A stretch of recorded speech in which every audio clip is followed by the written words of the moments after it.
Alors, il a plusieurs apports potentiels. D'abord, l'apport d'un pôle qui va faire de l'observation sur les bonnes pratiques qu'on peut retrouver partout en France, mais aussi à l'étranger.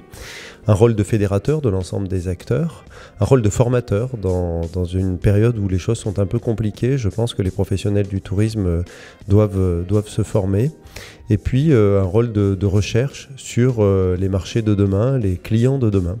Donc on a finalement des missions extrêmement complémentaires entre le pôle et la politique régionale, puisque de notre côté, nous travaillons ardemment sur l'offre qui peut être formulée en moyenne montagne notamment, puisque c'est le secteur qui souffre le plus. On a au Conseil régional Auvergne-Rhône-Alpes adopté une délibération il y a maintenant 1 an pour aider les stations de moyenne montagne à s'équiper en canons à neige, mais on travaille aussi sur la politique de contractualisation des stations vallées pôles de nature pour les aider à diversifier leur offre dans les périodes creuses. Donc on sait qu'il y a la saison ski qui est très forte, mais on sait aussi que l'autre saison, celle de la période creuse finalement, fait souffrir les professionnels et donc on les aide à se diversifier avec des contrats qui permettent à l'État, à l'Europe, à la région d'intervenir pour les accompagner pour de l'offre culturelle, de l'offre de loisirs, et puis aussi pour réaménager l'hébergement de loisirs, rendre les stations plus accessibles.